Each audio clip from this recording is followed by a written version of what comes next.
I'll never forget the day my daughter-in-law called security on me at my grandson's birthday party. "Throw this cheap old woman out," she shouted, right in front of everyone. I was speechless, not because of the words, but because of the cold, calculated cruelty behind them. I had spent my entire life making sure this family was happy. But now, I was nothing more than an inconvenience. No one stepped in to help. No one stood by me. It felt like the entire world had turned its back. I thought, how could things go so wrong? But I had no idea that this moment, this humiliation, would lead me to uncover something even darker. The truth about my daughter-in-law and what she had been hiding for so long was about to come to light, and it would change everything. As I left that party, the hurt didn't feel real, it felt like a bad dream I could wake up from. But that was only the beginning. The more I thought about it, the clearer it became. I was done being a doormat.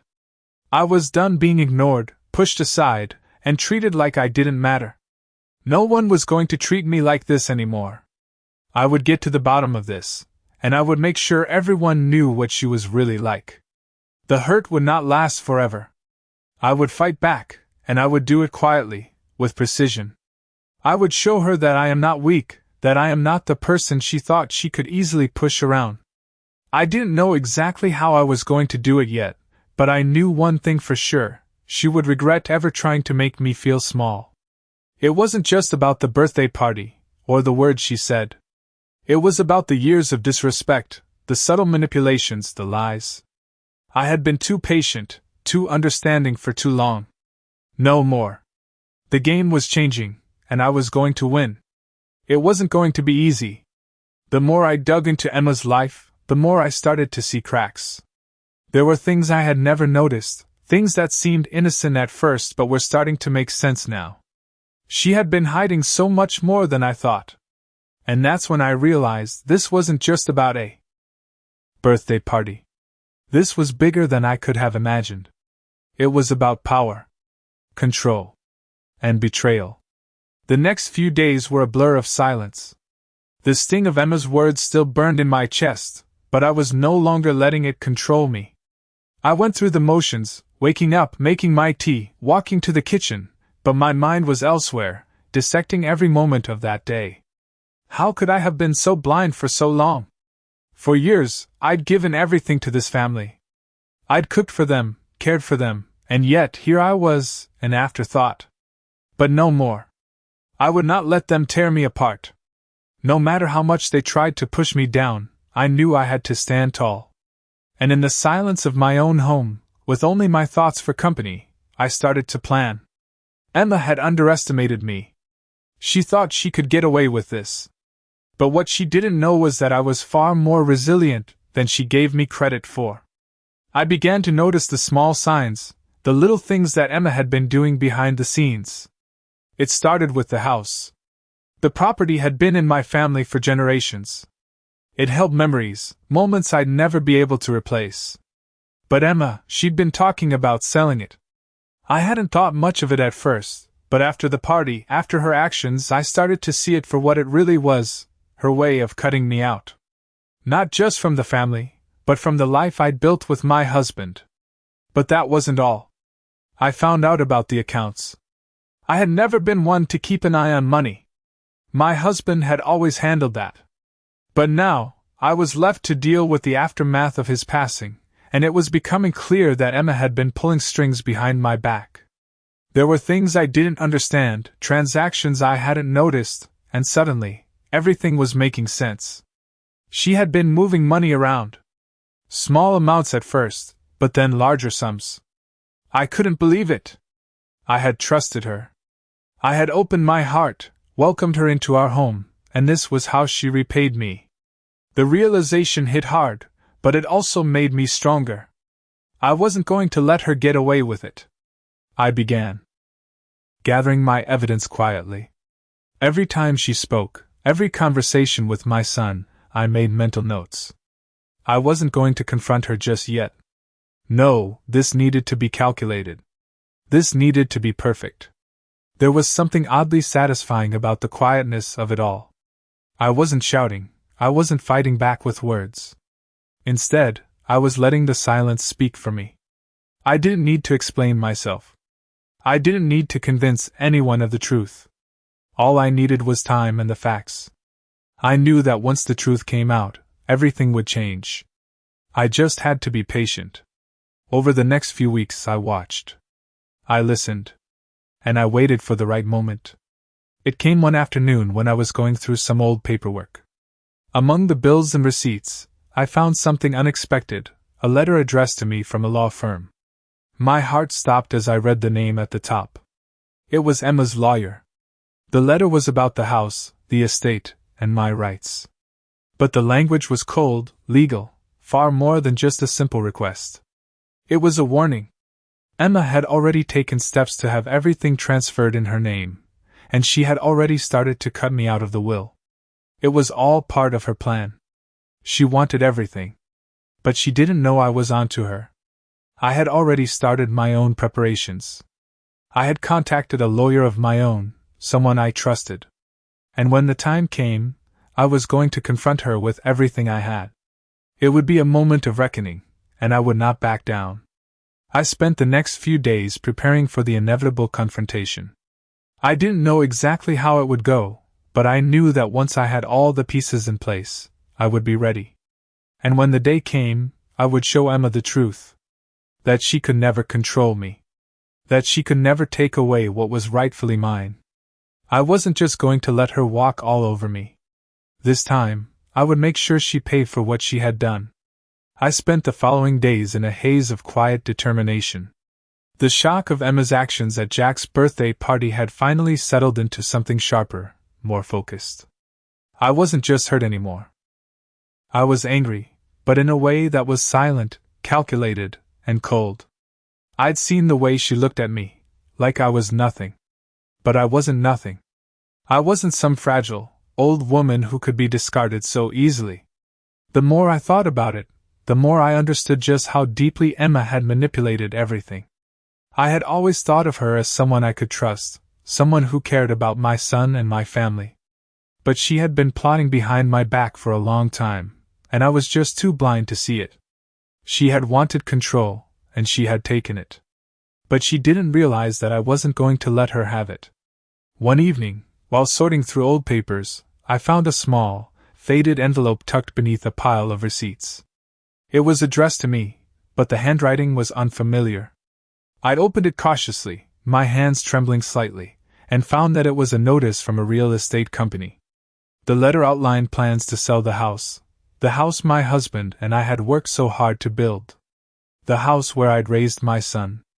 The house that had been in my family for generations. My heart sank. Emma had already put things into motion. She was selling the house behind my back. I couldn't believe it. It wasn't just about the house, though. It was about everything she had been doing without me knowing. There were accounts, hidden transactions, things that weren't adding up. I started piecing the puzzle together. She had been siphoning money, taking what was mine, and what had been my husband's. It wasn't just greed, it was manipulation, pure and simple. And I had been too trusting, too naive, to see it. But not anymore. I couldn't just sit back and let her take everything. I had to take control. The next few days were spent gathering evidence. I knew I couldn't confront her without proof. I didn't need to shout or make a scene. I would show her quietly that I knew everything.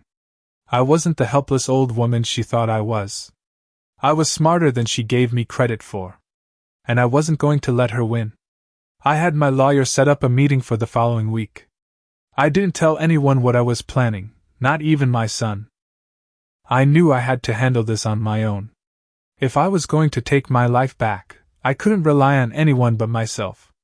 The day of the meeting arrived, and I walked into the lawyer's office with a calm demeanor. My hands were steady, though my mind raced with what was about to happen. I wasn't sure how Emma would react, but I knew I was ready. I had everything in place.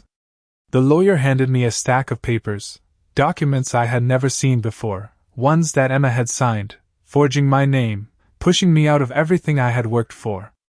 It felt like a punch to the gut, but I didn't let it show. I knew I couldn't back down now. It was time to take control. I made my way to Emma's house that afternoon. I didn't call ahead. I wanted her to be unprepared. When she saw me at the door, her face twisted with surprise, but I didn't give her a chance to speak. I handed her the documents, one by one. I watched her face change as she read, her confident facade slowly crumbling away. The silence between us was thick, almost suffocating, but I didn't break it. I wasn't going to give her the satisfaction of seeing me weak. "You thought you could take everything, didn't you?" I said quietly. "But you were wrong." The realization hit her, and I could see the panic in her eyes. For the first time, she was the one who was helpless. I wasn't sure what Emma thought she was going to gain, but I knew one thing for sure: she underestimated me. And that would be her biggest mistake. When I walked out of her house, I felt a sense of relief wash over me. I had done it. I had taken my life back. But this wasn't over. I knew that Emma would try to fight back. I had to be ready. But for now, I had won. The battle was far from finished, but the first step had been taken. And I wasn't going to stop until I had everything I deserved. The days that followed were filled with tension, but I kept my calm. Emma's reaction had been exactly what I expected: shock, panic, and an attempt to regain control. But this time, I was ready. I had the upper hand, and I wasn't going to let her slip away so easily. The documents I had given her weren't just proof of her betrayal. They were my shield, my ticket to taking back everything she had tried to steal. I couldn't help but feel a sense of satisfaction as I replayed the moment in my head, watching her face turn pale when she realized I had known all along. It wasn't just about the house anymore. It wasn't about money. It was about respect. About not letting her get away with treating me like I was invisible, like I was just another obstacle in her way. I didn't expect an apology from her. I didn't expect her to suddenly turn around and admit everything. No, I knew her too well for that. She was too proud, too stubborn. But I also knew she wasn't used to being confronted like this. She wasn't used to someone standing up to her. It was a game of power now, and I wasn't about to let her win. As the days went on, I kept up my investigation. I wasn't going to let this go, not until I knew every detail, every secret she had hidden. I went through old bank statements, contacted the people who had worked with her, pieced together the fragments of a life she had tried so hard to control. The more I uncovered, the more I realized how deep her manipulation ran. It wasn't just about the house, or the money, or even my son. It was about her desire to control everything in my life, to erase me from it entirely. I didn't know what her endgame was, but I knew I had to stop it before it was too late. And then came the day when I got the phone call.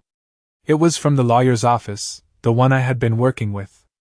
They had received a letter from Emma's attorney, demanding that I drop everything, that I leave the house and give up my claim on the estate.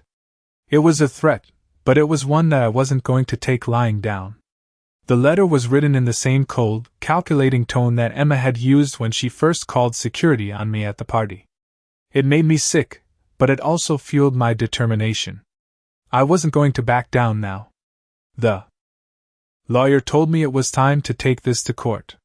That's when I realized how far Emma was willing to go. She wasn't just going to let me walk away with my dignity.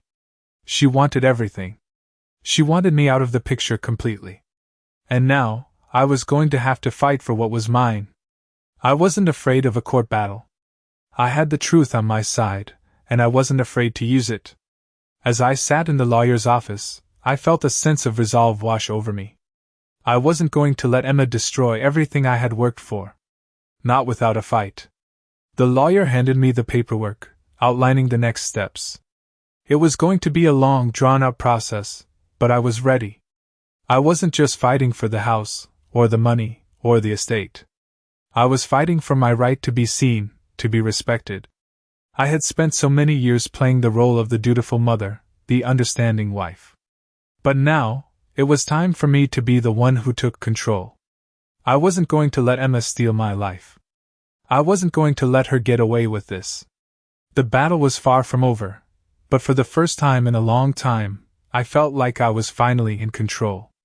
Emma had no idea what she had just started. The days following the lawyer's office were filled with a strange quiet. I wasn't nervous, not anymore. I had a plan, and for the first time in a long time, I felt like I was in control of my own life. Emma thought she could push me aside, take what was mine, and never look back. But she had underestimated me.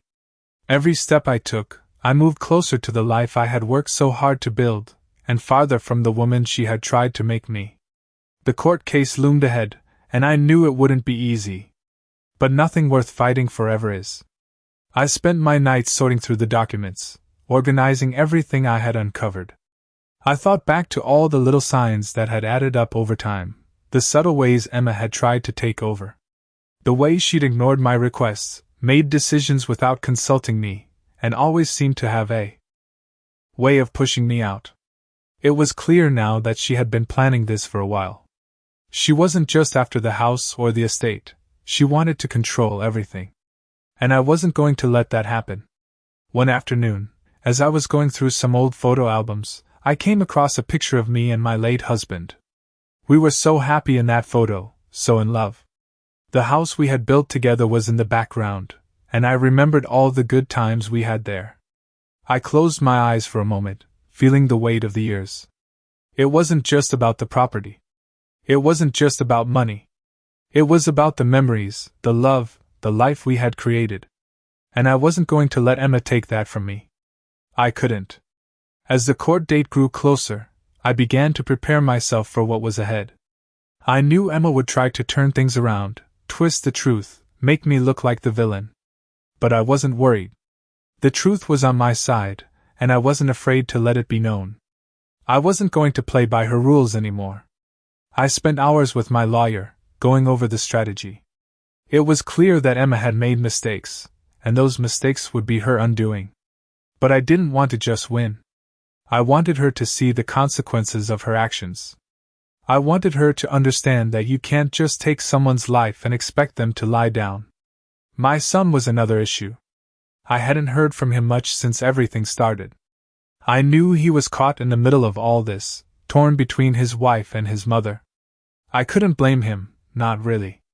But I knew that if I was going to make it through this, I had to do it alone. It wasn't fair to ask him to choose sides. He had his own life to live. And Emma, she wasn't going to stop. I could feel it in my bones. She was going to fight dirty, do whatever it took to get what she wanted. But I had something she didn't have. I had patience. I had time. And most importantly, I had the truth. The truth was something she could never take away from me. I wasn't going to let her rewrite our history, erase my place in this family.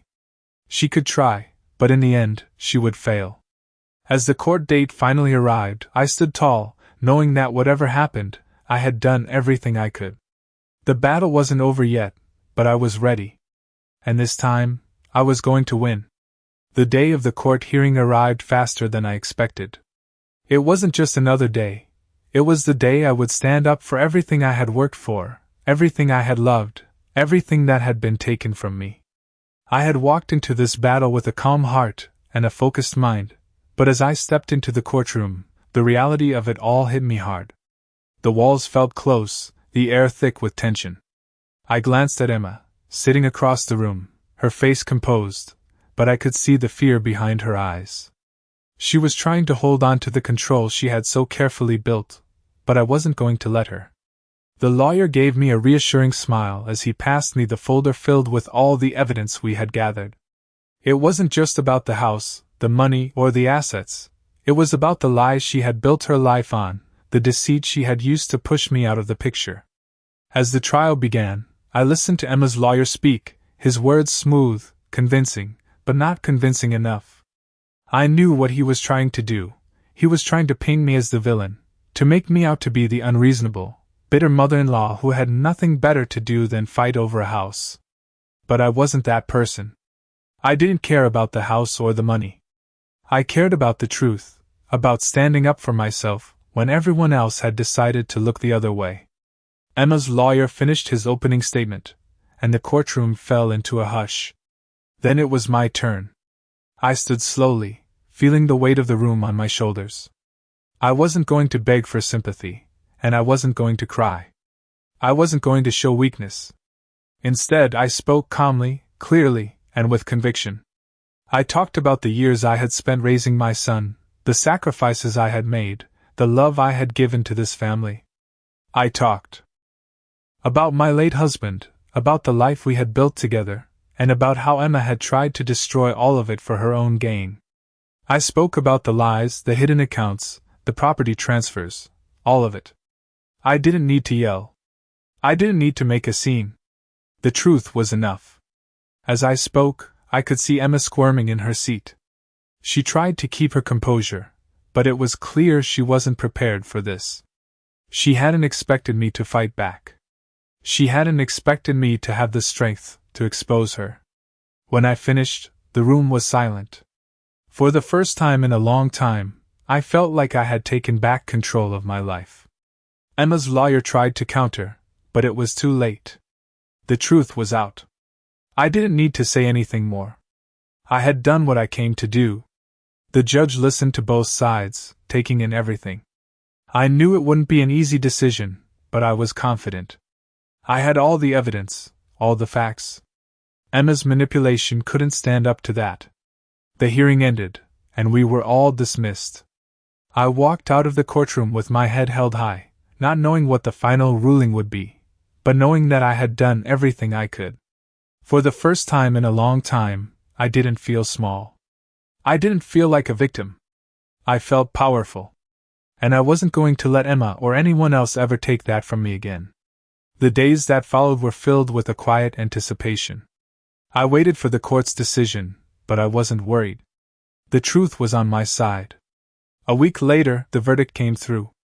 I was granted full control of the property and the estate. Emma had lost, and it wasn't just a legal victory, it was a personal one. I had taken back everything that had been taken from me, and I had done it with dignity. Emma's last attempt at manipulation had failed. It wasn't just about winning. It was about proving to myself that I still had the strength to stand up, to fight back, and to claim what was rightfully mine. I had come out of this stronger than I had ever been. And as for Emma, well, she had learned a valuable lesson. You can't just take from people without consequences. You can't just push someone aside and expect them to stay down forever. No one can. I had my life back, and I wasn't about to let anyone take it from me again. The weeks that followed were both quiet and tense. I had won the battle in court, but Emma's presence still loomed over me like a shadow.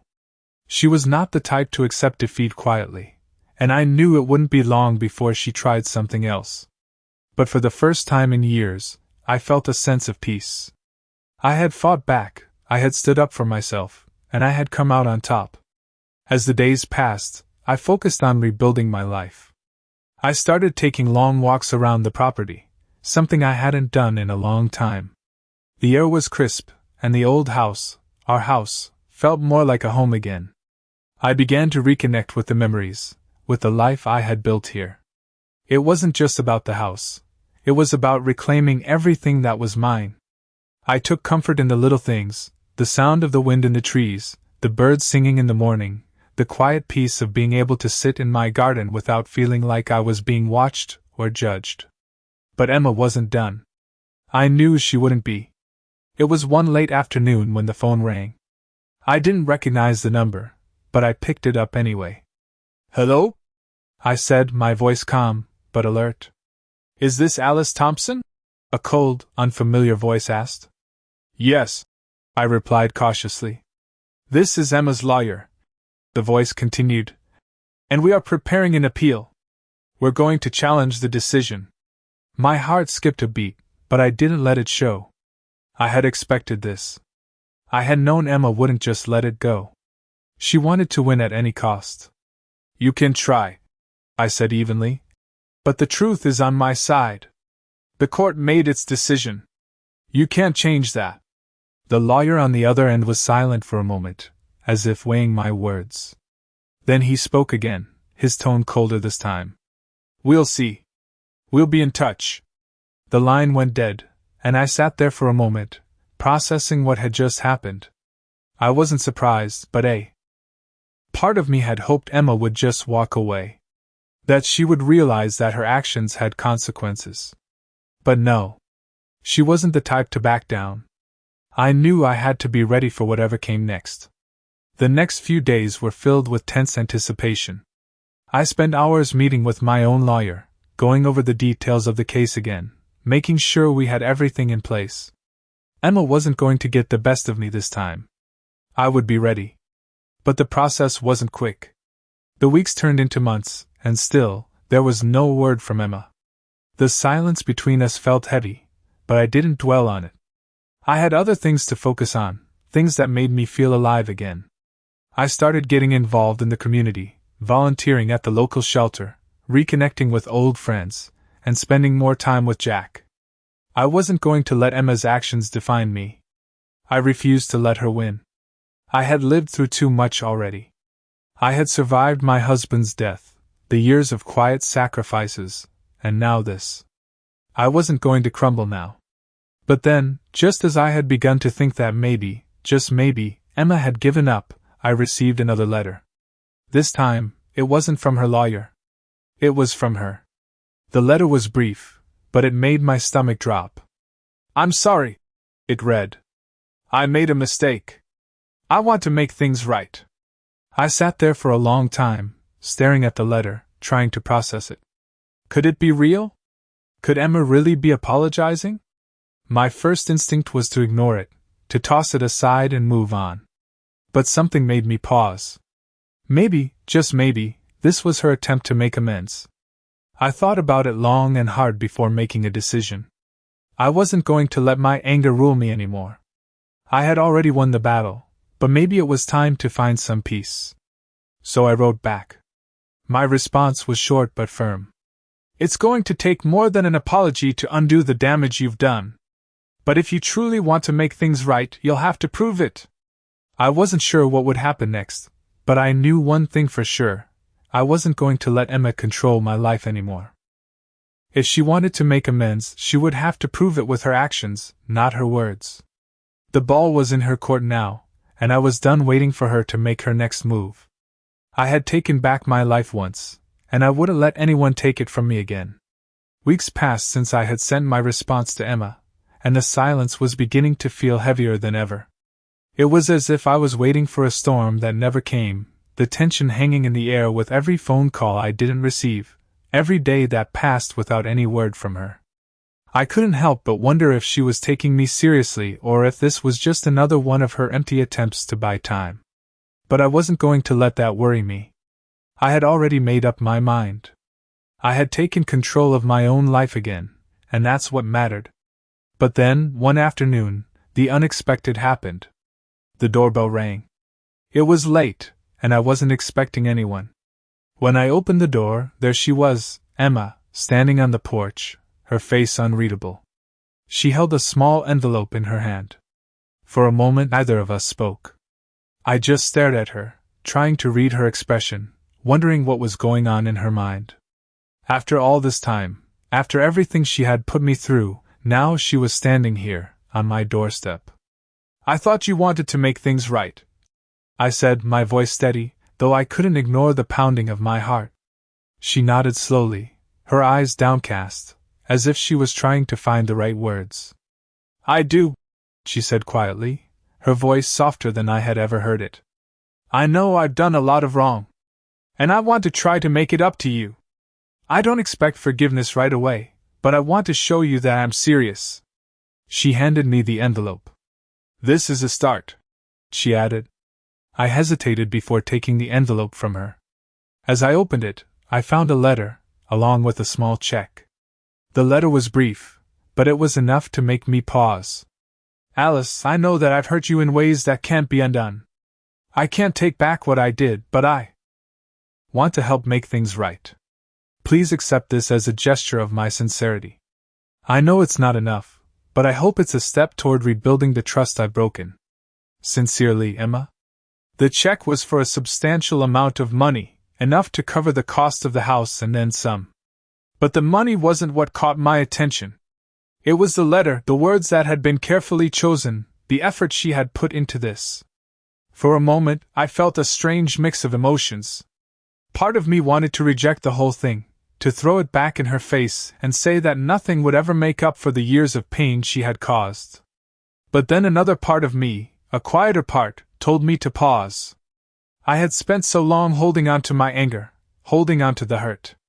Maybe it was time to let go. Not for her, but for me. I didn't need to carry that weight anymore. I wasn't going to let her have that power over me. I'll think about it, I said, my voice softer than I intended. Emma nodded and stepped back, as if she understood. She didn't try to argue, didn't try to convince me of anything.